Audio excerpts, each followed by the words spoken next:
हाय लोगोफोर, नोंथांमोनखौ आंनि चेनेलाव गिबियावनो बयखौबो बराय हरग्रोनाय थाबाय। आसा खालामो नोंथांमोना गासैबो मोजाङैनो दङ। आंबो मोजाङैनो दङ। दिनै गोदान भिडिअ लानानै फैलायबाय। आसा खालामो नोंथांमोना भिडिअखौ जोबजासिम नायलांगोन होननानै। नै आङो दा दंफैयो गुवाहाटि एयारपर्टआव। बेनो आंनि फार्स्ट टाइम फ्लाइटआव गाखोनो मोननाया। बेनि थाखायनो नोंथांमोननोबो एसे शेयार खालामबाय। मणिपुराव थांगोन जोङो, मणिपुर इम्फलाव।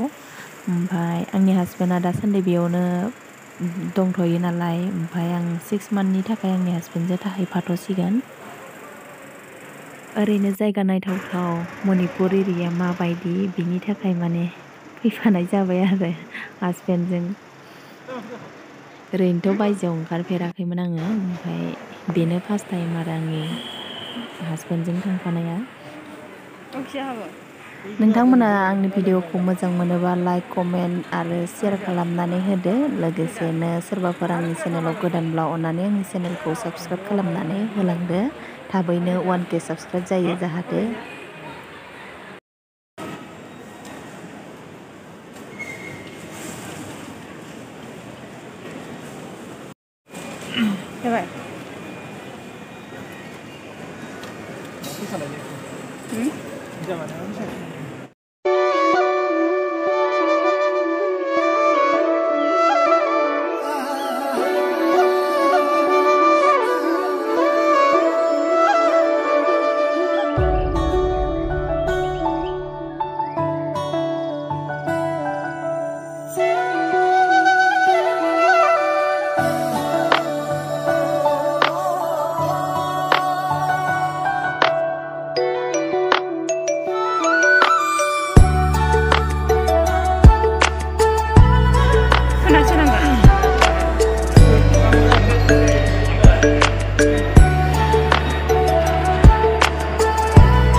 टाइम जाथ'यैखाय दसे सम जिरायदोंमोन जोङो।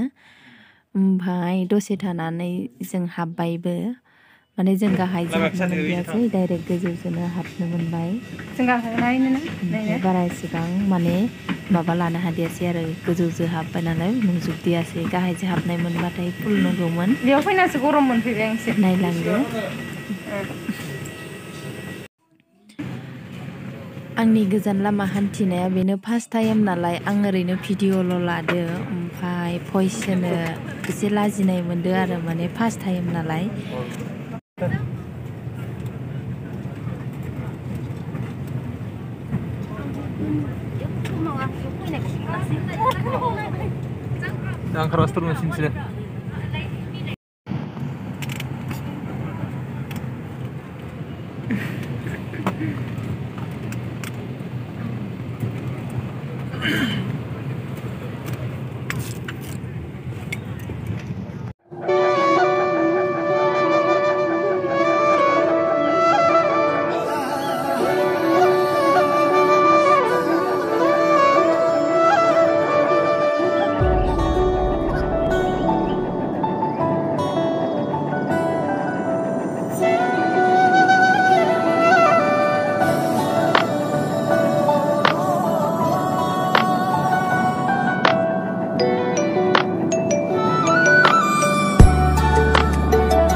Nakunan mo,